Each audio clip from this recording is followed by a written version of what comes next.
Hello everyone, good morning and welcome back to Sports Today. Now, we bring you this video segment every single day to help you catch up on things that you may have missed out on whilst you were catching up on some all-important sleep, because let's face it, whilst you need sleep, I need sleep, we all need sleep. The world of sport doesn't really sleep, and there's always something going on, and it can be a little taxing to keep abreast with every little development on every sport you love. Well, thankfully for you guys, that's exactly what we do and enjoy doing it. So we bring you this video, and without further ado, let's get straight to it and catch up on some interesting news tidbits that you may have missed out on.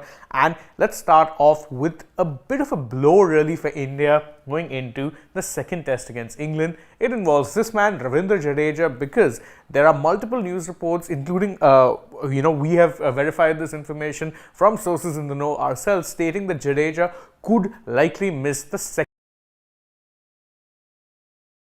in Vizag and will start from Friday onwards. Now, of course, you knew that Jadeja had been struggling with a hamstring injury, and that this was something that could have potentially been a problem.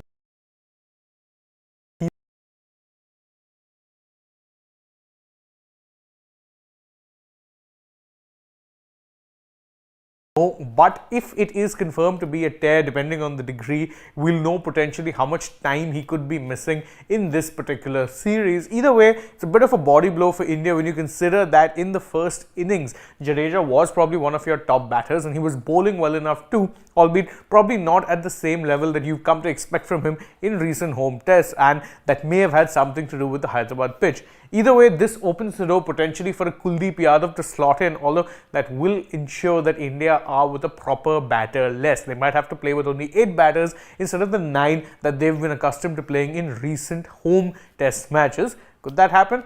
Possibly, but it will bolster your bowling as well. And Kuldeep is, of course, a better option when it comes to not being, let's say, conditions reliant. To someone who's a very skillful bowler and who probably hasn't played as much test cricket as he should have, given that he's in his late 20s at this point.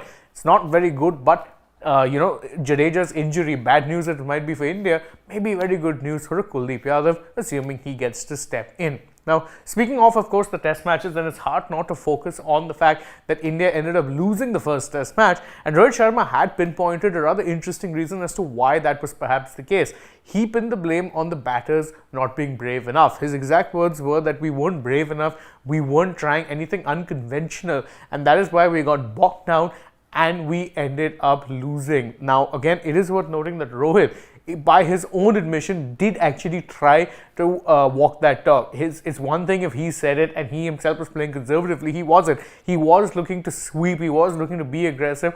And it was a peach of a ball from Tom Hartley that ended up getting him dismissed. But the same cannot be said about a lot of the batsmen who were there, who were far more often playing tentative shots, and that includes his opening partner Yashasvi Jaiswal. KL Rahul was tentative, Shreyas Iyer was tentative, Shubman Gill was very, very tentative. So there was definitely a lot of scared batting that you could see. Contrast that with, of course, England's approach, and they definitely looked to cut loose when they got the chance. They were playing some unconventional shots, perhaps best characterized by the knock that was played by Ollie Pope, who reverse Dil or not, Pope himself knows that he did get lucky on a couple of occasions, because after the match, when he was awarded his Man of the Match award, he did say that, look, I definitely rode my luck a little bit there, but he also elucidated on his preparations and what it is that he's done to get into this frame of mind. First off, it is worth noting that,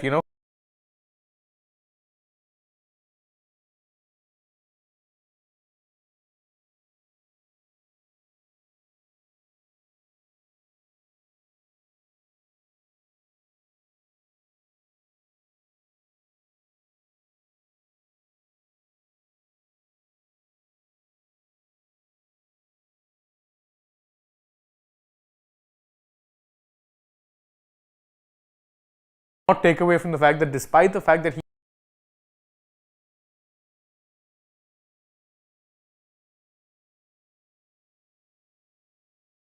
this particular test match, it was very, very key, very important, and even though he rode his luck, it was definitely a knock for the ages, described by Ben Stokes as the greatest knock an Englishman has ever played in India. But enough about this test match, and let's move our focus now from the world of cricket to the world of football. through into the next round of the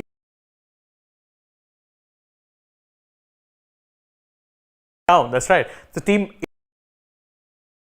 existed, but Newport Town, despite losing 4-2, gave an absolute fight to Manchester United, because whilst Manchester United took the lead and went into halftime 2-0 up, Newport Town hit back hard in the beginning of the second half, ended up scoring.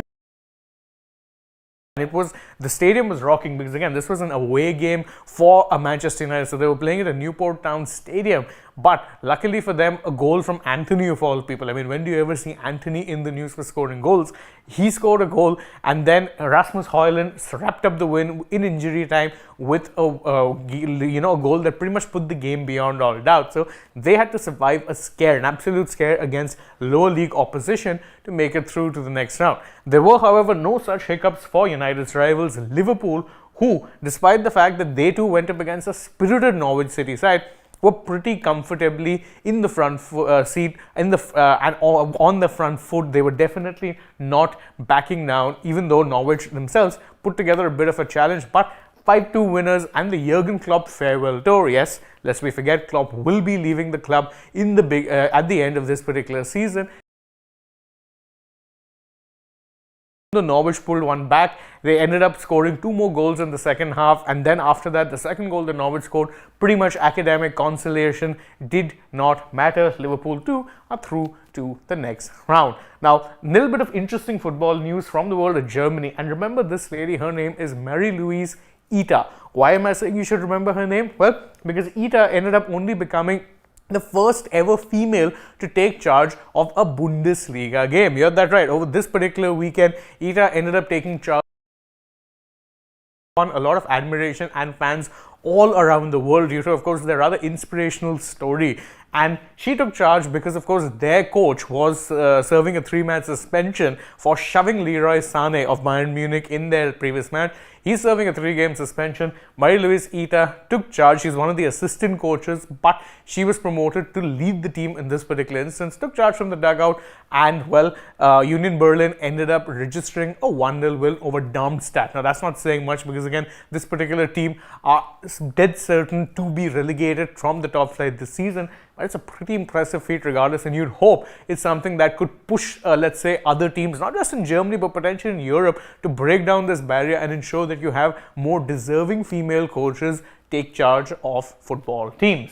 Switching focus now, and despite the fact that India may have been celebrating this particular moment when Rohan Bopanna and Matthew Ebden lifted the Australian Open men's doubles title, there is a bit of a danger to the doubles aspect of tennis. In fact, a recent report that has been commissioned by the ATP, wherein they've been wanting to look into the future of doubles tennis, be that men's, women's, or even mixed doubles, saying that things are not going good for the sport. And in fact, due to the fact that doubles tennis is now pretty much struggling to draw in fans and even eyeballs on television, there is definitely less focus, and the sport, or this version of the sport, this particular, let's say, aspect or format cannot go on the way it is right now. So there's definitely a danger that doubles tennis is currently in an existential crisis of sorts. In fact, the Australian Open director Craig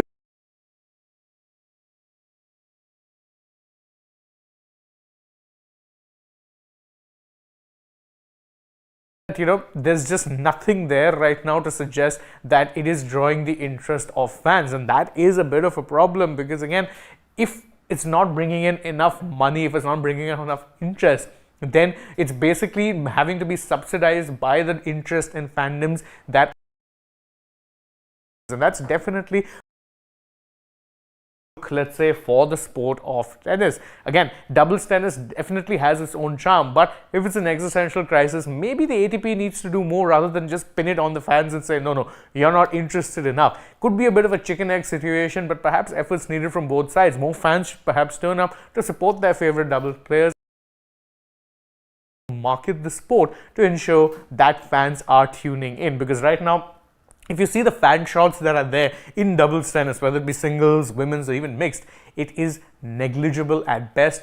and it is oftentimes pitiful the kind of crowds that you'll see these players play in front of. So definitely not a good look for the sport. One would hope that some action is taken in the not so distant future. We're ending this news with a bit positive one for India. This man right here is an Indian shooter, Divyan Singh Panwar, and he recently ended up breaking the world record for the men's 10-meter air rifle. How so? Because during the ISSF World Cup, which is of course the shooting World Cup that's currently taking place in Cairo, in the men's 10-meter air rifle event, he ended up breaking the world record score. He shot 257.7, which is breaking the previous record of 253.3, and he ended up claiming the gold medal in that particular discipline. So congratulations. We'd hope that Divyan Singh Panwar can carry on this form into the Olympics as well, because it will be going who has secured an Olympic quota. So good news there. If you're an Indian fan, you can just hope that when the pressure is at its highest, which is of course at the Olympics, that Divyan Singh Panwar can hold his nerve and potentially shoot his way to, if not a gold medal, at the very least a medal. And that's it from us from this edition of the Morning Wrap with Sports Today. Thank you guys so much for joining us. We appreciate you coming and joining us for these videos every single time. And if you enjoy our work, please don't forget to like it, share it with your friends, subscribe to the channel, tap that bell icon, leave us a comment, follow us on Instagram, Twitter, Facebook. Don't forget to download the SportsTech app. And if you're already on the channel, well, go ahead, check out some other videos we posted through yesterday, and stay tuned through the day. We've got plenty more coming your way. For now though, from my side, it is goodbye.